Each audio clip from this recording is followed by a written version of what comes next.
Hello बच्चों, आज हम लोग बात करेंगे कुछ फंक्शंस और उनके ग्राफ की। तो इस बात को मैं शुरू करूंगा। इससे पहले के वीडियो आपने देखे होंगे जिसमें मैंने ये बताया था कि फंक्शंस किसे कहते हैं। स्पेशल टाइप ऑफ रिलेशंस और कॉल्ड फंक्शंस, और वो स्पेशलिटी होती क्या है ये हमने प्रीवियस वीडियो में बहुत ही सुंदर तरीके से सीखा है। अगर आपने वो वीडियो नहीं देखा है तो आप जरूर देखिए उसको, जिससे ये फंडा एकदम क्लियर हो जाए और बहुत आसान लगे। एक छोटी सी बात और कि इन वीडियो लेक्चर्स को आप सीरियल वाइज या सीक्वेंस में देखिएगा, जिससे आपको मैथ से प्यार हो जाए, क्योंकि इतनी आसान लगेगी, मजेदार है ही कि आपको इससे प्यार हो जाएगा। बिल्कुल भी डरने की आवश्यकता नहीं है। और मेरा आपसे प्रॉमिस है कि कठिन से कठिन टॉपिक को मैं एकदम हलवा बना के आपके सामने पेश करूंगा इतने सरल शब्दों में। खैर चलिए बात को शुरू करते हैं हम लोग और देखते हैं उनके फंक्शंस और उनके ग्राफ। ये रहा हमारा सम फंक्शंस एंड देयर ग्राफ। चलिए बात को स्टार्ट करेंगे। इसको मैं थोड़ा ऊपर करूंगा जिससे लिखने में मुझे आसानी हो। और देखिए, जब भी हम फंक्शंस की बात करते हैं, पहला फंक्शन ले लेते हैं बेटा, जो आपकी किताब के अनुसार आइडेंटिटी फंक्शन है।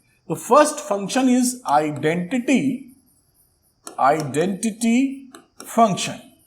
ये जब भी हम फंक्शन की बात करते हैं बेटा, तो हमें उसका डोमेन और रेंज जहां तक मालूम हो बेहतर रहता है, पता होना चाहिए मतलब, और साथ में फंक्शन का ग्राफ पता होना चाहिए, जिससे हमें अंडरस्टैंडिंग और उसका मतलब तो पता होना ही चाहिए कि फंक्शन का डेफिनेशन या फंक्शन है क्या। तो ये तीन चार चीजें, फंक्शन की डेफिनेशन, उसका डोमेन, रेंज और ग्राफ, कम से कम इतनी बात पता होगी तो हमारे लिए इंटरेस्टिंग और सरल रहेगा। खैर, आइडेंटिटी फंक्शन किसे कहते हैं? तो मान लीजिए हमारे पास let R be the set of real numbers. हमारे पास हम जो चर्चा करेंगे, let R be the set of real numbers. हम जितने भी फंक्शंस की बात कर रहे हैं, रियल नंबर्स कहना चाहिए, हम जितने भी फंक्शन की बात करेंगे बेटा, वो सारे फंक्शन रियल फंक्शन होंगे। मैंने आपको बताया था कि रियल फंक्शन जब हम बात करते हैं तो उसका मतलब क्या होता है, y is equal to f x में x भी रियल है, x भी रियल और y भी रियल। अगर ये दोनों रियल होते हैं तो हम ये बोलते हैं कि ये रियल फंक्शन है। मैंने लास्ट लेक्चर में समझाया भी था। और केवल अगर x रियल हो या केवल y रियल हो, केवल y रियल हो, x के बारे में कोई जानकारी नहीं, तो इसे बोलते हैं रियल वैल्यूड फंक्शन। अगर y केवल रियल है तो इसे बोलेंगे रियल वैल्यूड फंक्शन, x के बारे में जानकारी नहीं है तो, और x y दोनों रियल तो रियल फंक्शन। खैर, अभी हम बात कर रहे हैं रियल फंक्शन की। तो let R be the set of real numbers. अब define the real valued function अब बात करते हैं। Now we define real valued function, मतलब उसकी जो वैल्यू है वो भी रियल है। तो फंक्शन ले लेते हैं, आर टू आर हम मैप कर रहे हैं फंक्शन को, आर से आर, यानी पहला वाला सेट भी रियल नंबर, दूसरा वाला सेट भी रियल नंबर। और जो फंक्शन हम यहां बोलेंगे y is equal to f x is equal to x, इस फंक्शन को हम बोलते हैं identity function. Identity function, short में फंक्शन लिख दे रहा हूं। तो y is equal to f x is equal to x for each x belongs to real number. तो हमारा y is equal to x सरल भाषा में बोला जा सकता है, ये हमारा क्या होता है, आइडेंटिटी फंक्शन। अब इसकी डोमेन रेंज की चर्चा करते हैं और ग्राफ बना लेते हैं, जल्दी से हमें समझ में आ जाएगा। तो यहां पर ये आइडेंटिटी फंक्शन है। अब इसका डोमेन क्या होगा? तो डोमेन में आप जान रहे हैं कि वैल्यू ऑफ x जिसके लिए y होता हो का मतलब आप ये समझ रहे हैं, इसको x लिखते हो y।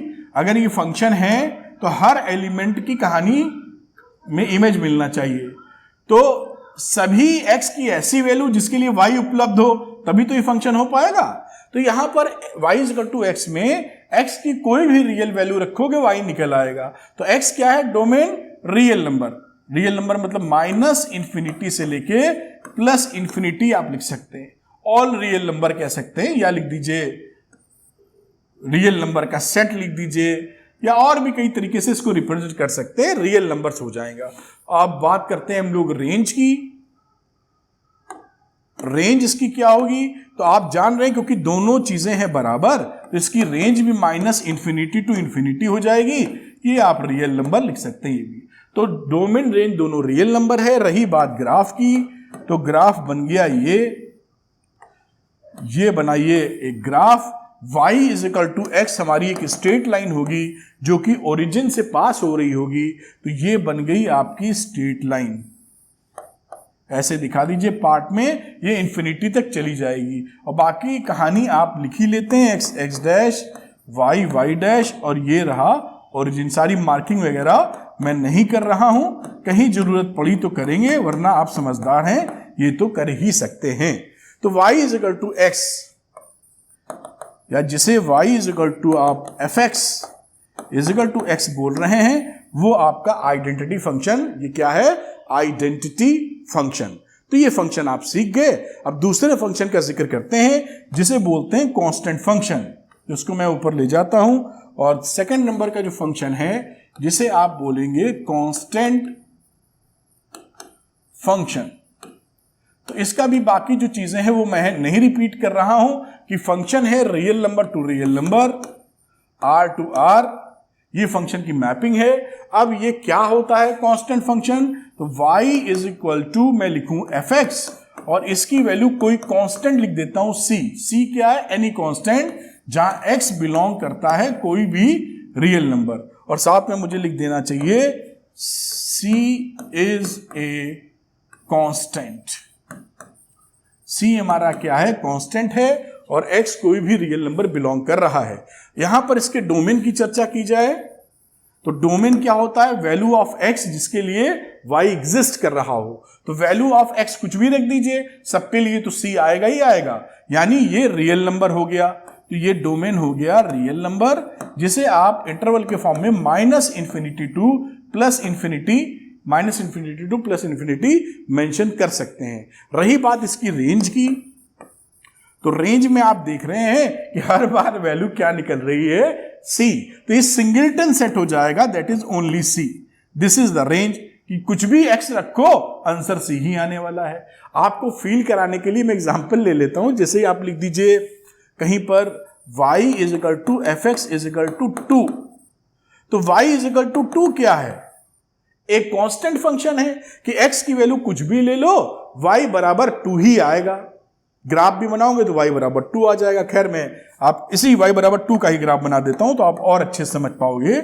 यहां बात करूं और x y एक्सिस आप पहचानते हैं, ये y इजिकल टू 2 की बात करने जा रहा हूं, तो ये यहां पर बना दीजिए ये 2 और y इजिकल टू 2, ये ग्राफ आपको दिख रहा है। अब x की वैल्यू आप चाहे 0 ले लो, चाहे यहाँ पे 1 ले लो, चाहे यहाँ पे 2 ले लो, चाहे यहाँ 3 ले लो, या -1 ले लो, या -2, सब पे y की वैल्यू क्या मिलेगी, 2 2 2 2, हर जगह 2। तो x की कुछ भी वैल्यू आप रखेंगे, आप क्या पाएंगे, यहां पर हमेशा वैल्यू 2 आ रही है। तो this is a constant function. x कुछ भी हो, आंसर उसका 2 ही निकलने वाला है। मेरे ख्याल से ये बात पकड़ ली होगी आपने, और ये डोमेन रेंज भी आप सीख गए, ये डेफिनेशन है, ये इसका ग्राफ है। अगले फंक्शन की तरफ चलते हैं। तो अब अगले आगे की बात करते हैं जिसमें आएगा पॉलिनोमियल फंक्शन। तो इसको मैं ऊपर कर देता हूं और अगले फंक्शन का जिक्र करता हूं, जो कि मेरे ख्याल से शायद नंबर 3 फंक्शन हो गया। जो सीक्वेंस हम लोग फॉलो कर रहे हैं वो है पॉलिनोमियल फंक्शंस। अभी पॉलिनोमियल फंक्शंस तो कई तरह के हो सकते हैं बेटा, और इसका जो एक्सप्रेशन लिखते हैं वो थोड़ा सा लंबा सा लिखते हैं, जो कई बच्चे देख के कंफर्टेबल नहीं फील करते, है बहुत सरल। तो function real number to real number हो जाएगा। Is set to be polynomial function, is set to be polynomial function, short में लिख दिया है, फॉर if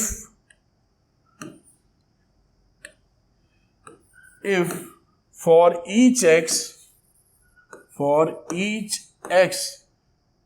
in R हमारी क्या वैल्यू होनी चाहिए फंक्शन की, y इज इक्वल टू, एक पॉलिनोमियल लिख रहे हैं fx, एक जनरल पॉलिनोमियल a0 या a0 जो भी आप बोलते हैं, a1x plus a2x square plus a3x cube, और ऐसे करते करते कहां तक जाना चाहिए, ए की पावर ए एन एक्स की power n, where n is a, where ये आपने क्लास 9th में पॉलिनोमियल की बात सीखी थी, जहां पर n को बोलते थे non negative integer, where n is a non negative integer. तो पॉलिनोमियल जिसे बोलते हैं, मैंने एक डेफिनेशन के तौर पे लिख दिया कि नॉन नेगेटिव इंटीजर होना चाहिए। नॉन नेगेटिव इंटीजर क्या हुए? 0 1 2 3 4 5 6 होल नंबर हो गया कह दीजिए। तो नॉन नेगेटिव इंटीजर या होल नंबर कहिए, बात एक ही है। कुछ एग्जाम्पल्स इसके कर दें तो डेफिनेशन लिखिए, जैसे आप यहां पर लिख दीजिए f इज इक्वल टू, मैं जनरल दिखा रहा हूं, 2x cube minus 4x square plus 5x plus 3। ये एक पॉलिनोमियल फंक्शन है और इसी का ये एग्जाम्पल हो गया। इस तरह और भी फंक्शन लिख सकते हैं, जिसे gx is equal to √2x plus 5, ये भी एक पॉलिनोमियल फंक्शन है। आपको ये मालूम होगा कि अगर मैं यहां पर एक फंक्शन लिखूं और लिख दूं √x प्लस 13, तो ये एक पॉलिनोमियल फंक्शन नहीं है, क्योंकि x की पावर होल नंबर या नॉन नेगेटिव इंटीजर नहीं है। ये आपको पता होगा, मैं उम्मीद कर रहा हूं। पता उम्मीद क्या करना, 9th में पढ़ा था आपने कि x की पावर, जैसा अभी मैंने बताया भी, नॉन नेगेटिव इंटीजर होना चाहिए, होल नंबर, तो ये पॉलिनोमियल कहलाते हैं। अब ये जो पॉलिनोमियल है, किसी एक का ग्राफ लेके बनाया जा सकता है। जैसे आप क्वाड्रेटिक इक्वेशन बनाते थे, उस क्वाड्रेटिक इक्वेशन का अक्सर ग्राफ, या अगला एग्जांपल भी उसी बेस्ड है, वो कैसा होता था? एक पैराबोलिक शेप होता था। और ये ग्राफ क्या है? उस पॉलिनोमियल फंक्शन का। क्योंकि पॉलिनोमियल फंक्शन का कोई एक फंक्शन का लेके बना पाना मुश्किल है, कोई एग्जाम्पल्स में ही क्लियर हो जाएगा। तो चलते हैं हम लोग अगले एग्जाम्पल पे, जो मेरे ख्याल से एग्जाम्पल नंबर 13 है, और यहां पर बात देखते हैं क्या हमारे, थोड़ा ऊपर कर लेते हैं, फिर इसको समझने की कोशिश करते हैं। लिखा है define the function f r2r by y is equal to fx is equal to x square. ये एक पॉलिनोमियल फंक्शन है, देखिए y is equal to fx is equal to x square is a polynomial function, polynomial function. अब complete the table given below by using this definition. ठीक है, what is the domain and range of this function, draw the graph. 3 चीजें पूछी, एक तो 4 चीजें, एक तो टेबल बनानी है, फिर डोमेन और रेंज की चर्चा करनी है, और साथ में फंक्शन का ग्राफ भी बनाना है। तो ये y is equal to x square, तो x की जगह -4 है, -4 डालोगे तो ये वैल्यू 16 आ जाएगी, फिर -3 डालोगे तो 9 आ जाएगी, 2 करोगे तो 4, 1 करोगे तो 1, 0 1 4 9 16। ये आप देख पाए होंगे, आपके सामने ये वैल्यू फीड कर दी, कुछ नहीं करना है, स्क्वायर करते चले जाना है। अब डोमेन ऑफ f की बात करो, डोमेन ऑफ f, इसका डोमेन क्या होगा?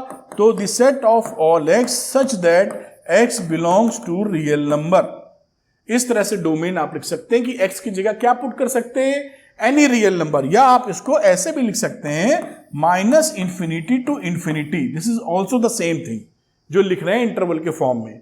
तो डोमेन ऑफ f क्या हो गया? ये सेट के फॉर्म में, या आप इस इंटरवल के फॉर्म में मेंशन कर दीजिए। रेंज की बात करते हैं, रेंज ऑफ f। तो यहां पर अगर हम देखें रेंज ऑफ f, तो हमें क्या दिखाई पड़ रहा है? ये क्योंकि x स्क्वायर है, तो y रेंज का मतलब क्या है? y की वैल्यू, तो y की वैल्यू तो निगेटिव हो नहीं सकती, नॉन निगेटिव होगी। तो हम क्या लिखेंगे? The set of all x such that x is greater than and equal to 0, और x किसको बिलोंग करना चाहिए? रियल नंबर को। इस फॉर्म में लिखने की कोशिश करें तो हम कह सकते हैं 0 से लेकर इन्फिनिटी तक, 0 में लगा दीजिए इंक्लूसिव 0 हो सकता है, और इन्फिनिटी के बाजू में तो हमेशा ओपन इंटरवल लगता ही है, प्लस माइनस इन्फिनिटी पे। तो ये इसका रेंज हो गया। आप देख पा रहे होंगे रेंज ये बना हुआ है, तो इसमें कभी भी 0 से, क्योंकि स्क्वायर है ना, तो स्क्वायर में कभी भी y निगेटिव नहीं आ सकता है। अगर निगेटिव नहीं आ सकता है तो रेंज ऑफ f का मतलब क्या होता है? रेंज ऑफ f का मतलब है y की वैल्यू, तो y की वैल्यू निगेटिव हो ही नहीं सकती। हाँ 0 हो सकती है, दिख रहा है, या हमेशा 0 से बड़ी होने वाली है। मेरे ख्याल से बात आप पकड़ पाए होंगे। तो यही चीज ग्राफ भी पूछा है, ड्रॉ द ग्राफ, तो ग्राफ बना देते हैं। अब ग्राफ अगर इसका बनाने जाएंगे तो आपने क्वाड्रेटिक क्लास 10th में किया, वही ग्राफ आ जाएगा। यहां पर ये पैराबोलिक ग्राफ है, जीरो टच कर रहा है, ये इसका पैराबोलिक नेचर आ गया आपका। ये बना दीजिए x, ये बना दीजिए x dash, y dash, origin y dash, और सारी वैल्यूज आप इस पे प्लॉट कर दीजिएगा। मैं प्लॉट नहीं कर रहा हूं। ये ग्राफ किसका है? y is equal to f x is equal to x square का।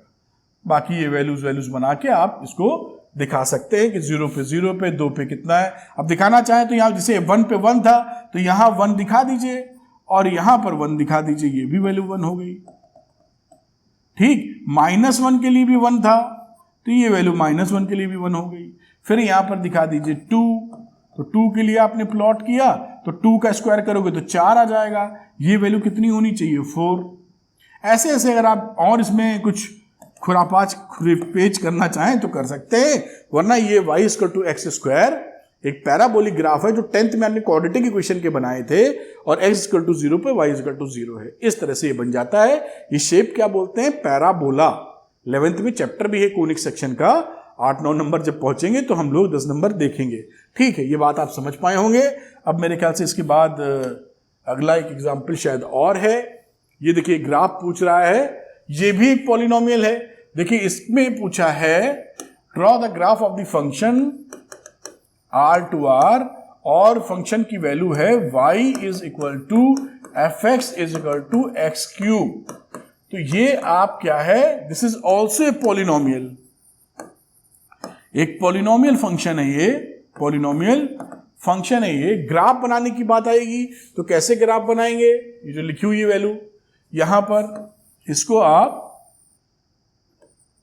0, 1, 2 वही वाली सब चर्चा लिख दीजिए, y और y डैश। अब यहां पर देखिए, यहां पर आप कुछ फिगर्स ले लीजिए। x बराबर 0 डाला तो y बराबर क्या आ गया? 0। देख पाए, यानी ये ओरिजिन से जा रहा है, x0 y0 उसके अंदर है। फिर हमने कुछ अंदाजे के लिए x की वैल्यू 1 डाली तो y की वैल्यू 1 का क्यूब करोगे 1 आ जाएगा, और -1 का क्यूब करोगे तो भी y की वैल्यू 1 हो जाएगी। इसी तरीके से कुछ आप पॉइंट और निकाल सकते हो। यहां पर आपको जो अंदाजे के तौर पर मिल रहा है, अगर मैं यहां 1 बना दूं, यहां पर -1 बना दूं, तो ये कुछ ग्राफ जो जाएगा कुछ ऐसे करके ये जाएगा ग्राफ, और ये कुछ ऐसे, बड़ा अच्छा तो नहीं लेकिन ऐसा स्ट्रक्चर आपको दिखेगा।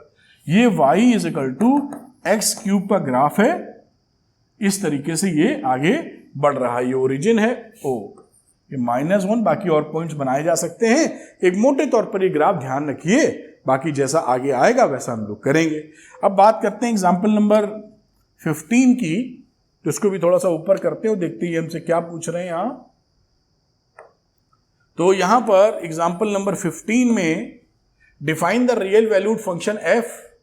अब यहां पर जो सेट लिया है r-0 लिखने का मतलब क्या है कि इस वाले गोले में a में हम लोगों ने सारे नंबर लिखे हैं, बस 0 हटा दिया है। रियल नंबर में से 0 एक्सक्लूड करके लिखा है।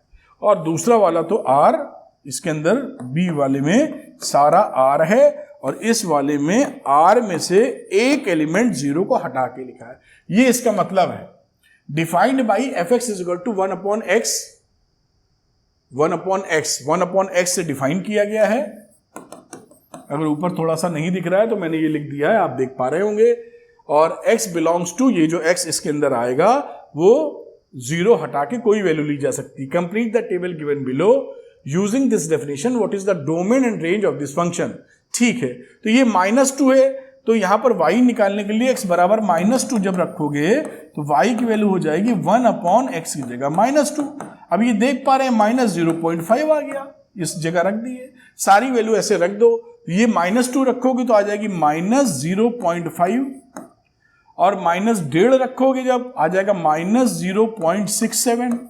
ये वैल्यू क्या रखी है? इसे y रखा, और x की जगह -1.5 ये वैल्यू आपने डाली। जब इसको सॉल्व करोगे तो -0.67 आ जाएगा। इसी तरह सारी वैल्यू निकालनी है। जब -1 रखोगे तो ये -1 आ जाएगा, -0.5 रखोगे तो -2 आ जाएगा, 0.25 रखोगे तो 4 आ जाएगा, 0.5 रखोगे तो 2 आ जाएगा, 1 रखोगे तो 1 आ जाएगा, 1.5 पॉजिटिव का रखोगे तो 0.67 आ जाएगा, 2 रखोगे तो 0.5 आ जाएगा। ये देखिए टेबल इनकी कंप्लीट हो गई। अब यहां पर ये क्या बोल रहे हैं कि डोमेन और रेंज बता दीजिए। तो डोमेन और रेंज बताना चाहें तो हम क्या लिख सकते हैं इसका डोमेन? इसका डोमेन हम बताएंगे जीरो छोड़ के कोई रियल नंबर, यही दिस इज द डोमेन। तो इसका डोमेन क्या हो गया? हम x जीरो लेंगे तो इंफिनिटी हो जाएगा, वो नहीं हो सकता। बस the set of all x such that x belongs to real number minus zero, ये आपका एक सेट बन गया। ऐसे लिख सकते हैं, और भी बहुत तरीके से लिख सकते हैं कि r माइनस जीरो, ऐसे भी लिख सकते हो आप।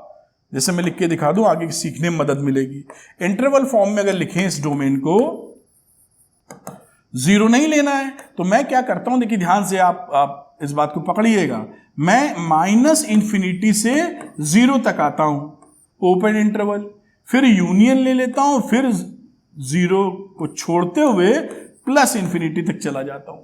तो ये इसका मतलब क्या है कि हम लोग माइनस, इसका मतलब ये है कि माइनस इंफिनिटी से आप जीरो तक आए हैं, ओपन इंटरवल, तो जीरो को इंक्लूड नहीं किया होल, और फिर इसके आगे चले गए हैं।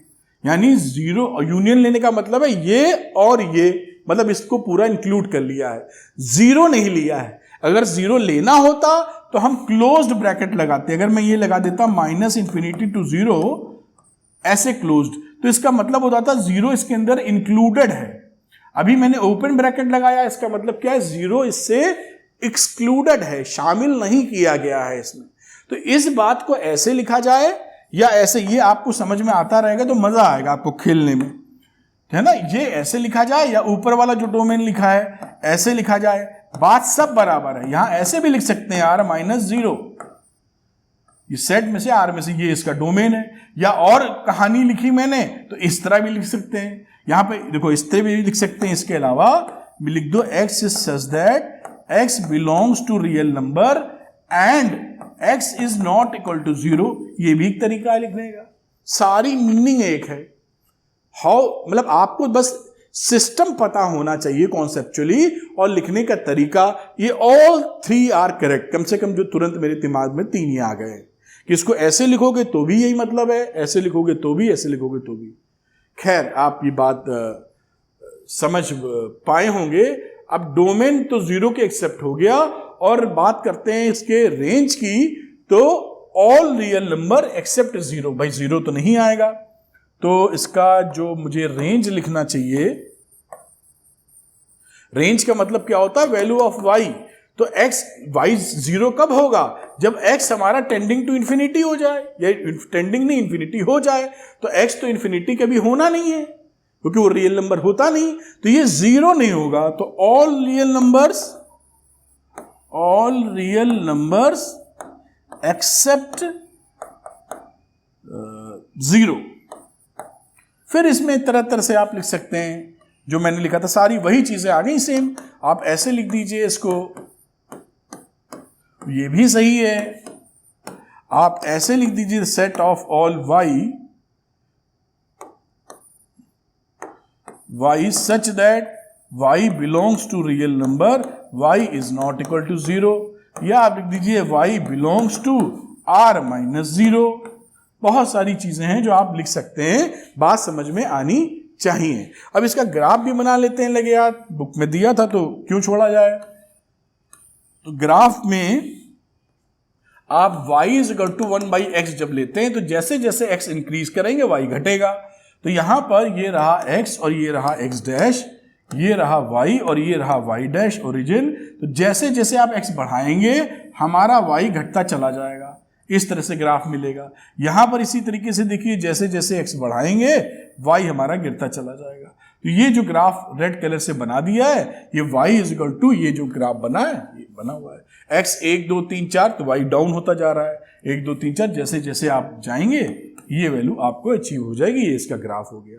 सो सिंपल, कोई भी तकलीफ नहीं है, बहुत आसानी से आप इसको बना सकते हैं।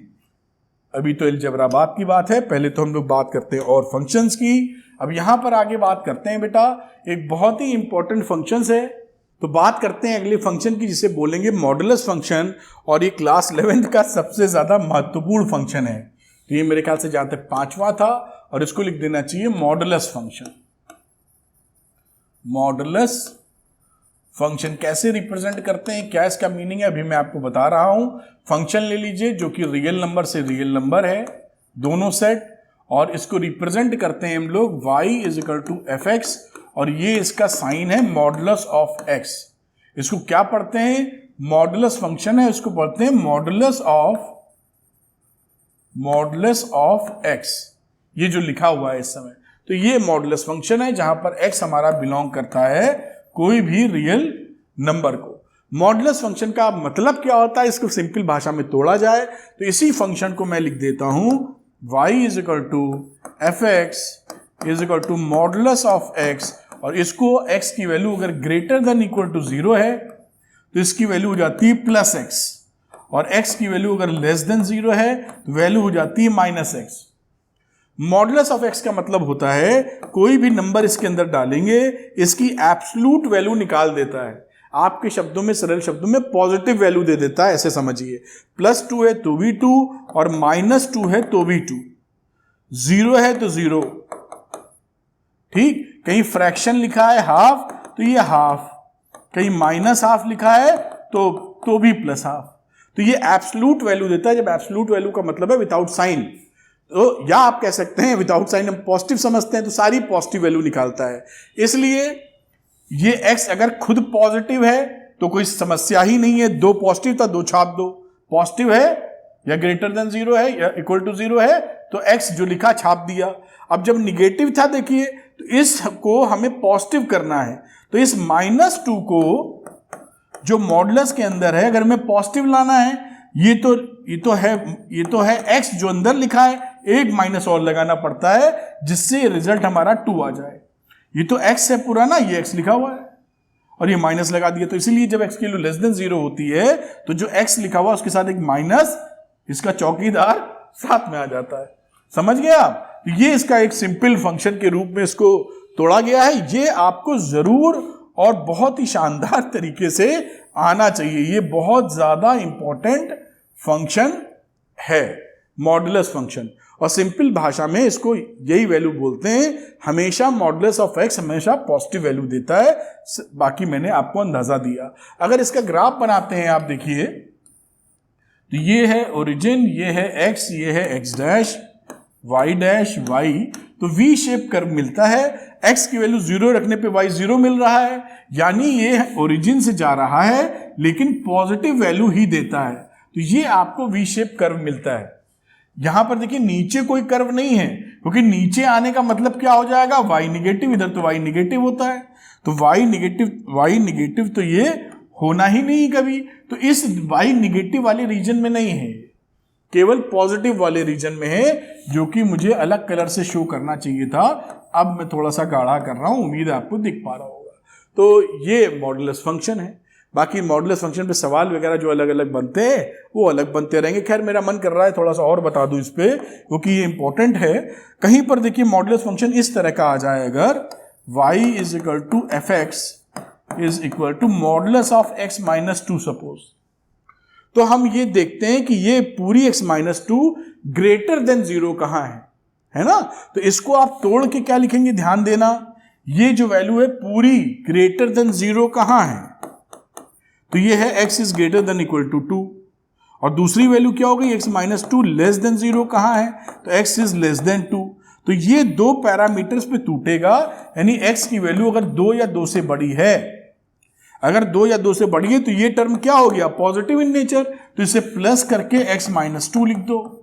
और अगर ये 2 से छोटा है तो ये क्या है, x माइनस 2 क्या है, निगेटिव, तो इसको निगेटिव के साथ x माइनस 2 लिख दो, जिससे ये अल्टीमेटली पॉजिटिव हो जाए। आप देख पा रहे हैं ना, अगर x की वैल्यू 2 से छोटी हो गई तो ये नंबर निगेटिव हो जाएगा। भाई 2 से छोटी यानी 1 लिख दो जैसे, तो ये अंदर वाला नंबर निगेटिव नहीं हो गया, -1 नहीं आ गया, तो इस -1 को लाना प्लस है, क्योंकि मॉडुलस फंक्शन प्लस ही देता है, तो इसके साथ एक माइनस रखना पड़ेगा हमको, ये रख दिया। समझ में आया होगा मेरे ख्याल से। तो जो भी फंक्शन मिल जाए उसके अंदर का 0 इस तरह से खोजना रहता है, x minus 2 is greater than equal to 0, उससे जो वैल्यू मिल जाए। कुछ अंदाजा लग रहा है आपको? जैसे x -2 था तो ये 0 0 से बड़ा कहाँ है, उसके लिए ये चीज अप्लाई की और x is greater than equal to 2 चलाया, ये 2 इधर चला जाएगा। बात पकड़ में आ रही होगी। अब इसका ग्राफ बनाने जाओगे बेटा तो ग्राफ पे देखिए ये 2 रखोगे तब 0 मिलेगा, ये x बराबर 2 रखोगे तो 0 आएगा, तो यहां पर ये x बराबर 2 पर 0 आएगा। बाकी V शेप मिलेगा लेकिन ऐसा मिलेगा, ये 0 पे 0 नहीं मिलेगा, ध्यान रखना, क्योंकि x की वैल्यू 2 रखोगे तब तो ये 0 होगा, 2 - 2 0 होता है। x इज इक्वल 2 पर y 0, x इज इक्वल 2 पर y 0, तो ऐसा ग्राफ बनेगा, इसका अंदाजा लग रहा होगा। और ये कहां पर y एक्सिस को काटेगा ये आप लेना देखना चाहते हो तो यहां से देख लीजिए कि x की क्या वैल्यू, x की वैल्यू 0 रखो, x की वैल्यू 0 रखोगे तो x की वैल्यू 0 क्या रखोगे इसमें, क्योंकि x इज लेस देन 2 है, तो 0 आप यहां रखोगे तो +2 आ जाएगा। ये वैल्यू की ये पॉइंट कौन सा हो गया, x0 y2, क्योंकि ये x ग्रेटर और इक्वल टू 2 के लिए है और इस पॉइंट के लिए हमारे क्या रहता है, x बराबर 0, तो इसके लिए वैल्यू इसमें पुट करोगे, x बराबर 0 -2 और माइनस माइनस प्लस यानी x बराबर 2, ये पॉइंट आपने निकाल लिया। ऐसे कभी बनाना हो तो ग्राफ बना सकते हैं, मैंने इसलिए बनाया कि थोड़ा सा आपको इंसाइट और मिल जाए। और कहीं मान लीजिए इसमें और एक चर्चा करें कि भाई इसमें सपोज देखिए यहां पर अगर कोई फंक्शन ऐसे लिखा मिल जाए, y is equal to modulus of 3x - 5, ये कहानी है। कुछ नहीं करना आपको, आप हमेशा क्या करना है, इस वैल्यू को ग्रेटर देन और इक्वल टू 0 डालना है आपको, बस। वहां भी वही किया था, देखिए अब यहां x की वैल्यू निकालो, कितनी आएगी देखो 5, और x की वैल्यू आ गई 5/3, तो 2 टुकड़े इसके हो गए। x की वैल्यू जब 5/3 से बड़ी है और दूसरे में ये जब 3x - 5 की वैल्यू लेस देन 0 हो तो x की वैल्यू क्या आ जाएगी, लेस देन 5/3, तो 2 सेगमेंट इसके हो गए। पहला वाला जब ये 5/3 से बड़ा है उस समय ये वैल्यू क्या है, पॉजिटिव इन नेचर, देखिए तो इसको लिख दो प्लस 3x - 5, बहुत ही सरल। और अगर ये 5/3 से छोटा है जो कि यहां देख रहे थे तो ये वैल्यू नेगेटिव थी, देखिए दिख रहा है नेगेटिव, ये पूरी वैल्यू नेगेटिव है, तो यहां माइनस के साथ वैल्यू डाल दो, ये सरल, ये मॉडुलस फंक्शन सिंपल फंक्शन में टूट गया। फिर ग्राफ और आप लाइन का ग्राफ आप बना ही सकते हैं, वो मैं बना के दिखा नहीं रहा हूं, बात पकड़ में गई। ये तो स्ट्रेट लाइन हो गई ना, इस एरिया के लिए, इस रीजन के लिए y is equal to 3x - 5 एक स्ट्रेट लाइन है, और x इज लेस देन 5/3 के लिए y is equal to this one is a straight line. वो ग्राफ प्लॉट करने को आए तो किया जा सकता है, जो मैं वहां नहीं ले जा रहा हूं अभी आपको, वरना मॉडुलस फंक्शन चलता रहेगा। बात समझ में आ गई ना? तो इससे आप ये सारी चीजें पकड़ सकते हैं, कोई प्रॉब्लम ही नहीं है। लेकिन आप विश्वास कीजिए, क्लास 12th का भी बच्चा जो बोर्ड देने जा रहा होता है वो भी कुछ बच्चे, आधे बच्चे कंफ्यूज रहते हैं इसमें। क्यों कंफ्यूज रहते हैं, ये एक मिस्ट्री है, क्योंकि कंफ्यूजन वाला कोई मुद्दा ही नहीं। It's so simple and halwa and सरल, जो भी और भी बोलना चाहे बोल लीजिए, टॉफी चॉकलेट सब है, ये इतना सरल है। खैर एनीवे, बात को आगे ले जाते हैं, पंचायत थोड़ी कम करते हुए। तो मॉडुलस फंक्शन आप समझ गए होंगे, इसकी चर्चा मैंने काफी लेंथ और ब्रेथ से कर दी। अगला एक फंक्शन आता है जिसका नाम है सिग्नम फंक्शन। सुनने में लगता है जैसे कि कोई गैलेक्सी का कोई स्टार है जैसे, लेकिन चलिए देखते हैं क्या है सिग्नम फंक्शन।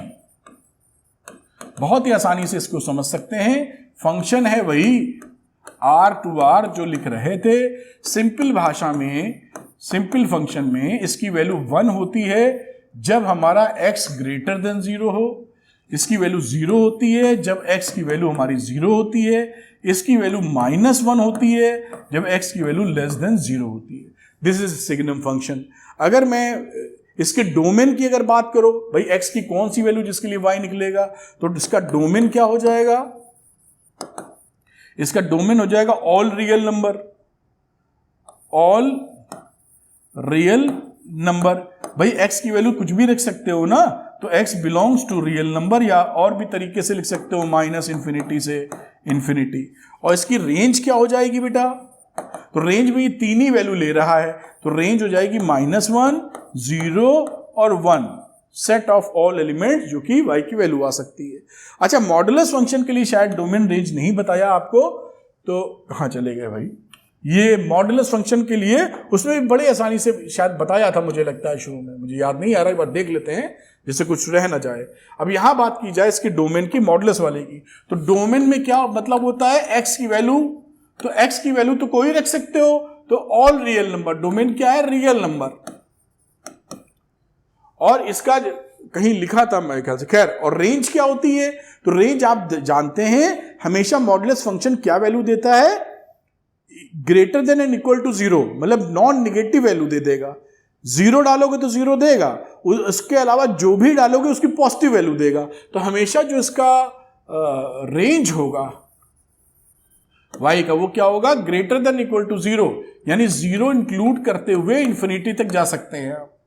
लिखने का एक तरीका, ये मॉडुलस फंक्शन का जिक्र हो गया। मैंने कहा कोई भी चूक होनी नहीं चाहिए, आपको पूरा पूरा पूरा बेनिफिट मिलना चाहिए, पूरे फंडे क्लियर होने चाहिए। बहुत अच्छी बात। तो यहां डोमेन और रेंज की चर्चा कर ली। अगर इसको ग्राफ बनाने पे आ जाओ, this graph is also very simple. X y axis पकड़ लेते हैं, एक्स रहा, एक्स डैश रहा, वाई रहा, वाई डैश रहा, ओरिजिन को हम पहचानते ही हैं। अब कलर बदल लेते हैं ग्राफ दिखाने के लिए। अब कह रहा है कि x की वैल्यू जब जीरो से बड़ी हो तो ये वैल्यू कौन सी होती है, x is greater than zero. इसके लिए बोल रहा 1, तो यहां पर आप ऐसे एक होल बनाइए और इसको दिखाइए 1, क्योंकि 1 इंक्लूड नहीं करना है। x इक्वल टू जीरो पर ये जीरो है, तो x इक्वल टू जीरो जब आप आएंगे, x बराबर जीरो, तो ये वैल्यू क्या ले लेगा, ये देखिए, ये डॉट, ये मेरे ख्याल से आपको दिख पा रहा होगा, थोड़ा और बड़ा कर देते हैं। x is equal to zero पर ये जीरो है, और उसके बाद x is less than zero, ये रीजन जो है x is less than zero, ये वाला रीजन। तो यहां पर भी आप एक होल बनाए इसको एक्सक्लूड करते हुए, और ये बन गया दिस इज -1। तो ये y की वैल्यू हो जाएगी -1, और यहां भी वैल्यू थी y की वैल्यू 1।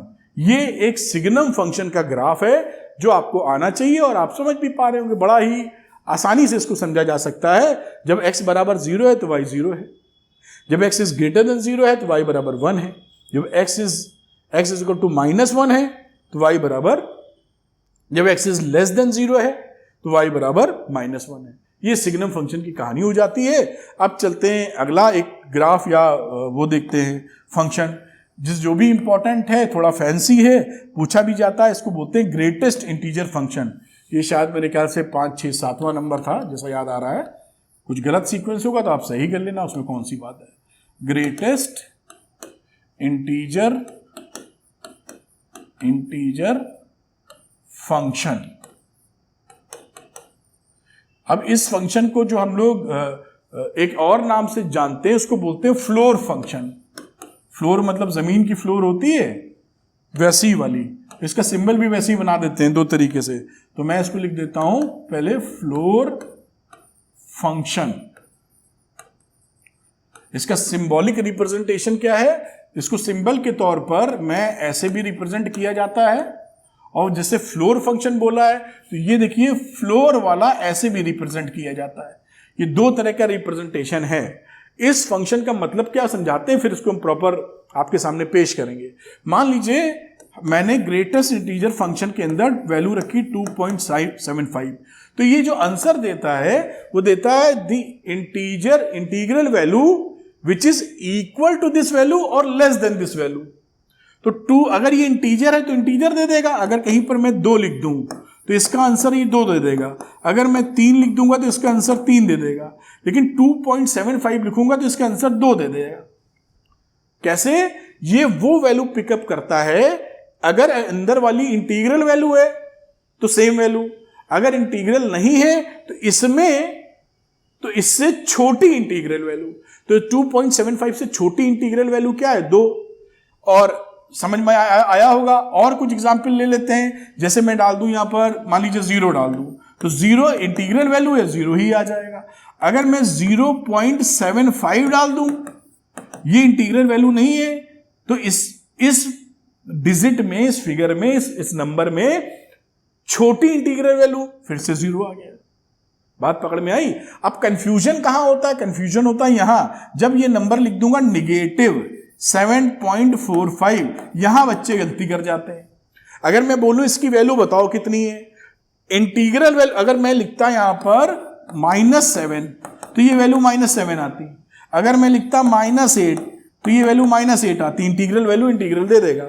लेकिन अगर -7.45 लिखा तो इससे छोटी इंटीग्रल वैल्यू, इससे छोटी इंटीग्रल वैल्यू -8 होगी। -7 मत लिख देना गलती से, ये बड़ी ही कॉमन मिस्टेक है। तो -7.45 से छोटी इंटीग्रल वैल्यू -8 होती। ये मेरे ख्याल से काफी मैंने एग्जांपल्स दिए, इससे बात पकड़ में आ रही होगी। तो ये आपको ध्यान, इसका ग्राफ भी बनाएंगे, इसको ध्यान रखना चाहिए। खैर, डेफिनेशन के अनुसार मैं यहां ब्लैक कलर यूज करना चाहूंगा कि अगर मैं लिख रहा हूं फंक्शन R और रिप्रेजेंट कर रहा हूं fx is equal to greatest integer function, या जो भी सिंबल हम यूज कर रहे हैं, x बिलोंग्स टू R, तो इसका मीनिंग क्या है कि लिखना चाहिए the value of the greatest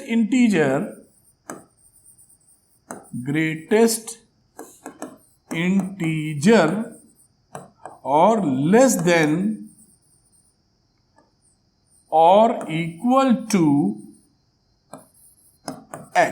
जैसे मैंने आपको समझाया कि x तब लिखोगे जब ये पूरी इंटीग्रल वैल्यू है, जैसे कि यहां पर -8 का 8 लिखा, -8 लिखा, -7 का -7, 3 का 3, 2 का 2, इंटीग्रल वैल्यू, तो ये x के बराबर हो जाएगा। ये हमारा x है तो ये x के बराबर हो जाएगा if x is a integer. ठीक, यही लिखा हुआ है कि ग्रेटेस्ट इंटीजर जो इंटीजर है, लेस देन और इक्वल टू x, तो इक्वल टू x कब है? जब वो इंटीजर है। और जब वो इंटीजर नहीं है, जैसे ये, तो less value integral value, less integer जो उससे एक कम है। एक कम होने का मतलब ग्रेटेस्ट इंटीजर 2.75 में इससे पहले वाली ग्रेटेस्ट इंटीग्रल वैल्यू क्या थी? 2 थी, इसलिए 2 लिख दिया। The value of the greatest integer less than और इक्वल टू x, ये इसका मतलब हो गया। मेरे ख्याल से ये बात थोड़ी समझ पाए होंगे। और थोड़ा इसका मैं इंसाइट दे देता हूं। ये मैंने कुछ फिगर लिखी थी। अब जैसे कि मैं यहां पर आपको समझाने के लिए और इसी के कुछ एग्जाम्पल लेता हूं जिससे बात और सुंदर रूप में बन जाए। जैसे मैंने लिखा था 0, तो ये जो 0 है इसकी वैल्यू मैंने 0 लिख दी थी। अब इस 0 की जगह अगर मैं कुछ भी वैल्यू ले लूं जो 0 और 1 के बीच में है, जैसे 0.1, तो भी वैल्यू ये 0 प्रोड्यूस करेगा। 0.2 ये भी 0 प्रोड्यूस करेगा। इसी तरह 0.99 तो भी ये 0 प्रोड्यूस करेगा। जैसे ही हम 1 पे पहुंचेंगे ये आंसर 1 कर देगा। बात कुछ अंदाजा आपको लग रहा होगा। तो मैं यहां पर ये कह सकता हूं कि ये देखिए जो मैंने ये वैल्यू लिखी है x, इसकी वैल्यू 0 होगी कब तक? फॉर 0 के बराबर x हो या 1 से छोटा हो। देखिए आप, ये मैंने भाषा इस्तेमाल जो कि आप इससे एग्री कर पा रहे होंगे। अगर ये 0 के बराबर है तो वैल्यू 0, या 0 और 1 के बीच में है तो भी 0, इक्वल टू 0 या लेस देन 1। यानी इसमें जितनी भी संख्याएं आती हैं उसके लिए आंसर ही कितना प्रोड्यूस करने वाला है? 0। बात समझ में आ रही है? अब यहां पर अगर मान लीजिए इसी तरह मैं लिख दूं कि इसकी वैल्यू -1 है, तो ये किस वैल्यू के लिए -1 है? या तो ये वैल्यू -1 के बराबर हो x, या फिर ये 0 से छोटी हो। पॉजिटिव में आ जाओ, अगर मैं लिखूं इसकी वैल्यू अगर मान लीजिए +1 है, तो ये किसके लिए लिख सकते हो? या तो ये 1 के बराबर हो या आपकी 2 से छोटी हो। अंदाजा लग पा रहा है क्या लिखने की कोशिश की जा रही है?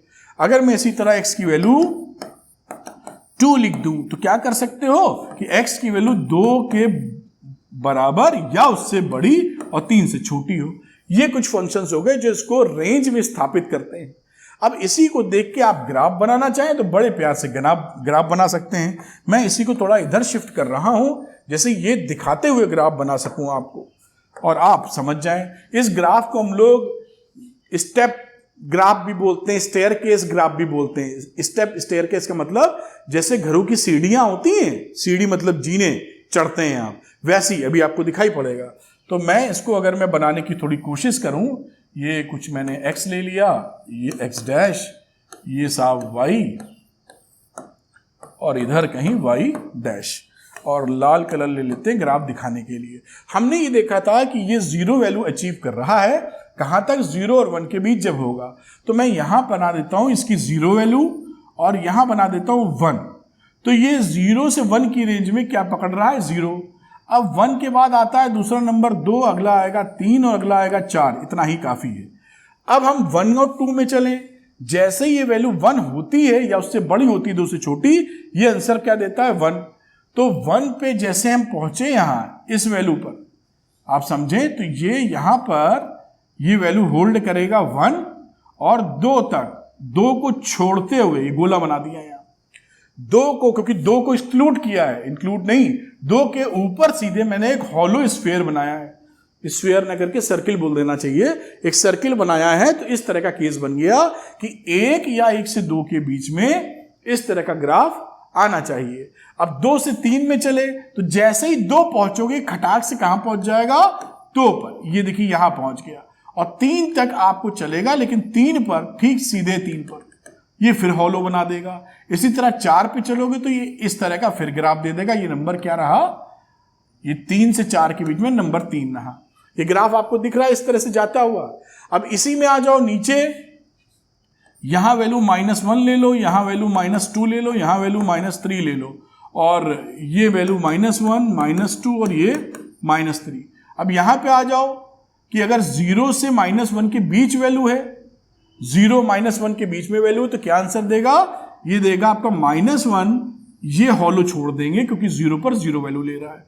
फिर -1 से 2 में आ जाओ कि -1 और 2 में, यानी -1 के बराबर है या -2 तक है, तो ये वैल्यू यहां से पकड़ेगा, ये हॉलो देता हुआ, क्योंकि -1 पे तो -1 था और ये वैल्यू यहां तक चली जाएगी।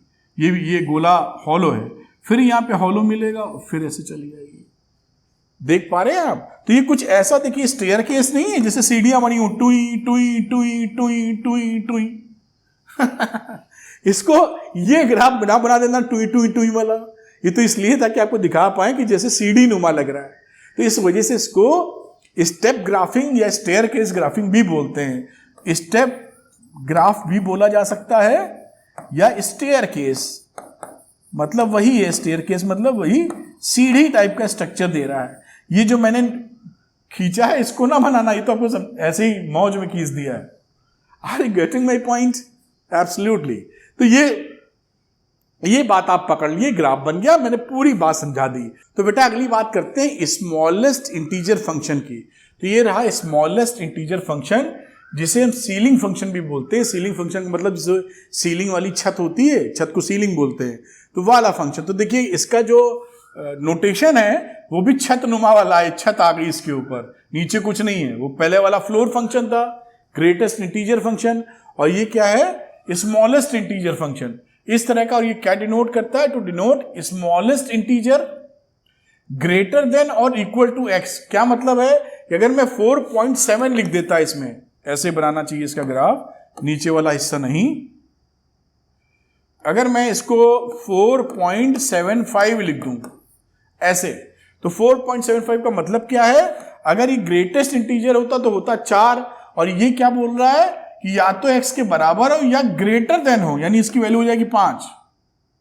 4.75 में अगर ये वैल्यू 4 के बराबर होती, फिर ये मेरी आदत पड़ी हुई है, ये मोड़ दे रहा हूं, कि अगर 4 होती तो आंसर 4 ही आता, अगर ये वैल्यू 5 होती तो आंसर 5 ही आता। लेकिन 4.75 है तो इसका अगला ग्रेटेस्ट इंटीजर, ठीक, वो कितना हो जाएगा, 5। वही जो बातें समझी थी वही यहां पर आ गई। जैसे यहां पर लिखा हो -7.5, तो इसका अगला ग्रेटेस्ट इंटीजर कितना आ जाएगा, -7। अगर ये स्मॉलेस्ट इंटीजर, और ग्रेटेस्ट इंटीजर अगर होता तो यहां क्या लिख देते आप, -8। खैर ये बात आप समझ गए होंगे। अगर मैं इसका ग्राफ बनाने की कोशिश करूं, जैसा आप अंदाजा ले पाए कि फंक्शन क्या है, R है, और fx की वैल्यू हमारी सीलिंग फंक्शन, ये हो गई आपकी स्मॉलेस्ट इंटीजर फंक्शन, जो आप समझ पा रहे होंगे। इसका डोमेन बोलें तो x कोई भी रियल नंबर इसका डोमेन हो जाएगा। इसका डोमेन क्या रहा, सारे रियल नंबर, तो सारे रियल नंबर आप डोमेन डाल सकते हैं। और रही बात रेंज की, तो रेंज स्टेप नुमा फैशन में आएगी। आप देख रहे हैं ना, सारी इंटीग्रल वैल्यूज आ रही हैं, तो ऑल इंटीग्रल वैल्यूज आप बोलना पड़ेगा, ऑल इंटीजर्स बोल दीजिए। ये सारे जो इंटीजर्स मिलेंगे वो मिलेगी, कोई फ्रैक्शन नुमा वैल्यू नहीं मिलेगी। यही ग्रेटेस्ट इंटीजर फंक्शन में भी यही था कि डोमेन तो कुछ भी हो सकता था, लेकिन जो y की वैल्यू होगी वो इंटीग्रल वैल्यू होगी। इसका ग्राफ जल्दी से देख लेते हैं, और ग्राफ आप समझ पाए होंगे जो मैं बना रहा हूं बहुत आसानी से। तो मैं लास्ट वाला एक्सप्लेन कर चुका था पूरी तौर पर, तो मैं इसको थोड़ा सा स्पीड अप तरीके से बनाऊंगा। तो यहां पर देखिए, अगर जीरो वैल्यू हो तो जीरो दे देगा वैल्यू, ये तो इंक्लूड कर लिए। अब यहां पर अगर हम चलें, मान लीजिए 1 2 3 ऐसे, तो 0 से 1 की अगर हम बात करें, 0 से 0.1 रखेंगे अगर इसके अंदर, तो 0.1 का मतलब ये 1 दे देगा अगली वैल्यू। तो 0 से 1 के बीच में हमें सारी वैल्यू क्या मिलेगी, 1, और ये वैल्यू छोड़नी पड़ेगी। ऐसे ही यहां पे चलोगे अगले स्टेप पे, तो इसके ऊपर गोला और ये वैल्यू ऐसे चलेगी, फिर ये ऊपर गोला, फिर ऐसी चलेगी, और इसी तरीके से यही स्ट्रक्चर यहां चलता हुआ चला आएगा। ये देखिए, ये वैल्यू यहां पर ऐसे गोला छोड़ दीजिए, ये -2 -1 और -3। अब ये -2 पे आप जाओगे तो फिर गोला यहां पर छोड़ो और ये पकड़ो, फिर -3 पे पकड़ा, ये गोला छोड़ा, ऐसे पकड़ा। ये भी स्टेयरकेस फॉर्मेशन है, लेकिन बात समझ पा रहे होंगे जो मैंने आपको बताया। तो ये स्मॉलेस्ट इंटीजर वैल्यूज हैं, और इस तरह से इस फंक्शन को डील किया जा सकता है। अब अगला टॉपिक इनका आता है बेटा यहाँ पर एल्जेब्रा ऑफ रियल फंक्शंस। ये भी कुछ स्पेशल नहीं है, जैसे कि आप अर्थमेटिक में करते हैं कि दो फंक्शंस को हम जोड़ें कैसे, घटाएं कैसे। तो मान लीजिए एडिशन का जिक्र किया जाए, एडिशन, और दोनों फंक्शन जो ले रहे हैं, addition of two real functions.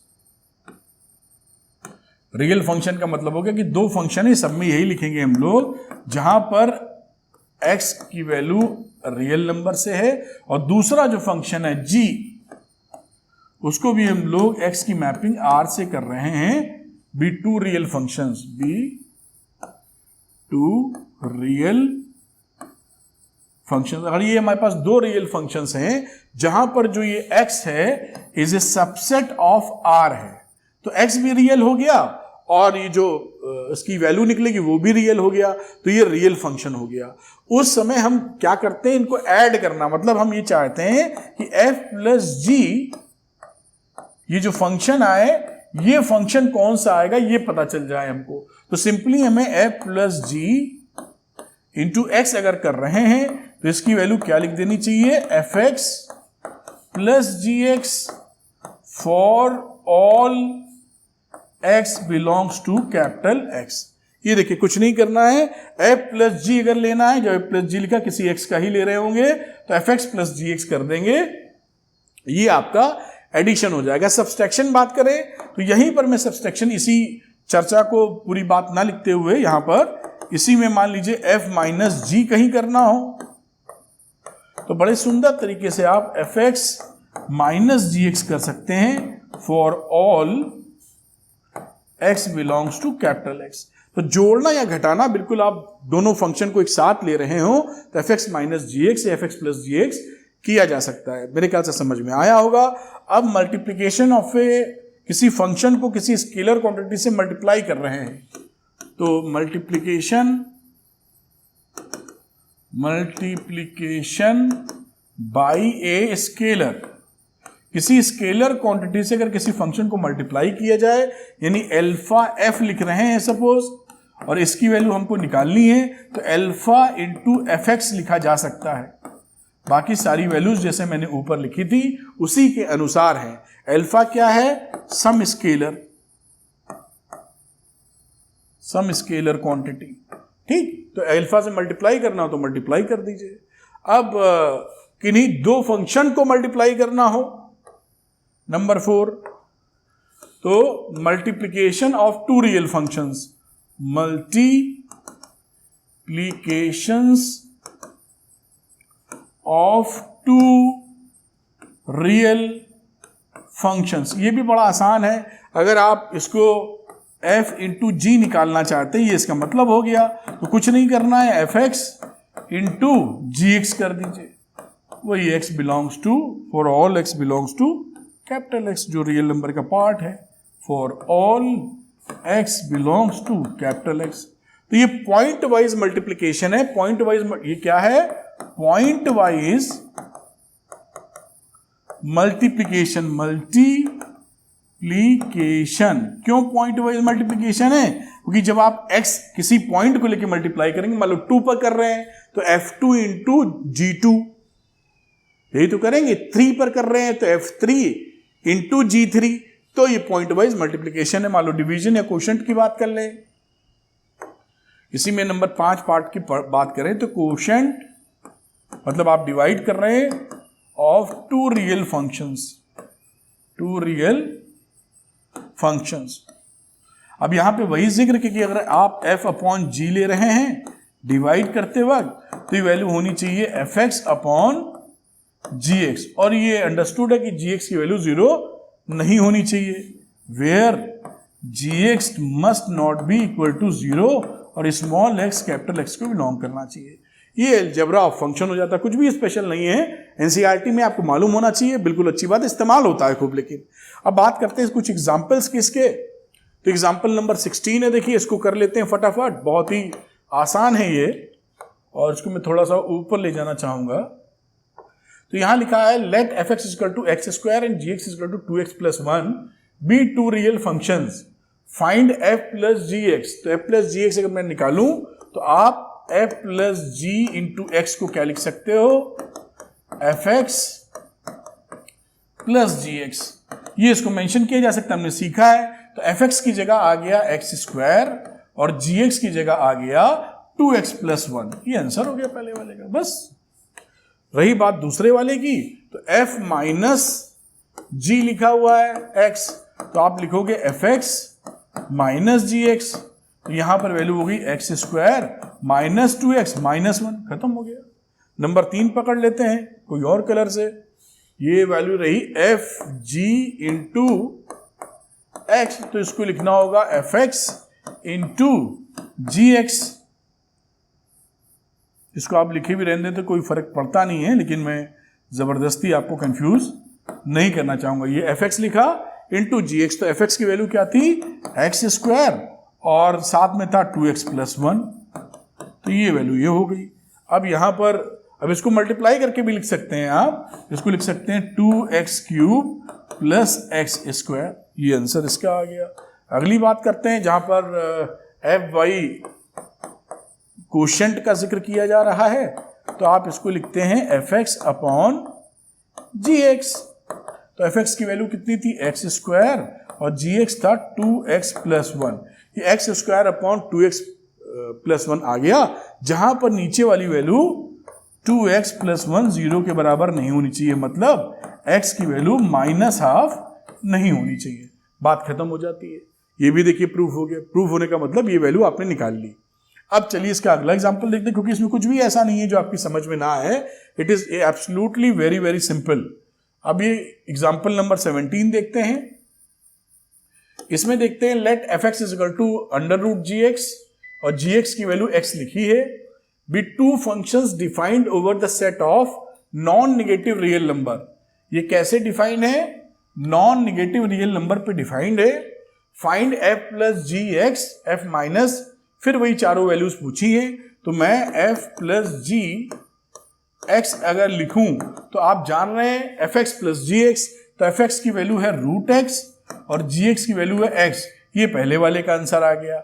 यहां बाजू में मैं दूसरे वाले का लिख देता हूं जिसमें f माइनस जी एक्स की चर्चा की गई है, तो ये रहा root x minus x, f x minus g x. अब अगली बात करते हैं हम लोग, अगले में मल्टीप्लिकेशन है, बहुत ही आसान। तो F x into g x, तो एफ एक्स क्या था? रूट एक्स, और जी एक्स क्या था? एक्स, तो ये हो गया एक्स की पावर हाफ इंटू एक्स की पावर 1, भाई यही तो रूट एक्स को एक्स की पावर हाफ लिखते हो, ये एक्स की पावर आ गया 3/2, ये दोनों ऐड कर दीजिए, आधा प्लस 1, 3/2 आ गया। अब अगली बात थी एफ बाई जी का एक्स, तो इसकी वैल्यू कितनी है, एफ एक्स अपॉन जी एक्स। अब एफ एक्स कितना था, रूट एक्स, और जी एक्स कितना था, एक्स। यहां पर आप देख पा रहे हैं, इसको पावर्स को एडजस्ट करेंगे तो हाफ माइनस वन, यानी एक्स की पावर माइनस हाफ आ जाएगा। और जहां पर कह सकते हैं कि एक्स की वैल्यू 0 नहीं होनी चाहिए, क्योंकि ये बेसिकली क्या है, ये 1 अपॉन रूट एक्स है। एक्स 0 होगा तो इन्फिनिटी हो जाएगा। इसको तोड़ दिया, बात खत्म। ये एग्जाम्पल नंबर 17 हो जाता है। तो इसकी फंक्शन की एक्सरसाइज से पहले जितनी बातें पढ़नी थी हम लोगों ने बड़ी एक्सटेंसिव तरीके से कवर कर ली हैं, कोई भी चीज छोड़ी नहीं है। सारे ग्राफ्स को इन डेप्थ स्टडी किया है। मुझे पूरी उम्मीद है कि लेक्चर आपके लिए बहुत लर्निंग से भरा रहा होगा। बस एक सजेशन कि आप इन वीडियो लेक्चर्स को सीरियल वाइज सीक्वेंस में देखिएगा, जिससे कि आपको मैथमेटिक्स का असली कॉन्सेप्ट मिल जाए। Thank you very much, wish you all the best.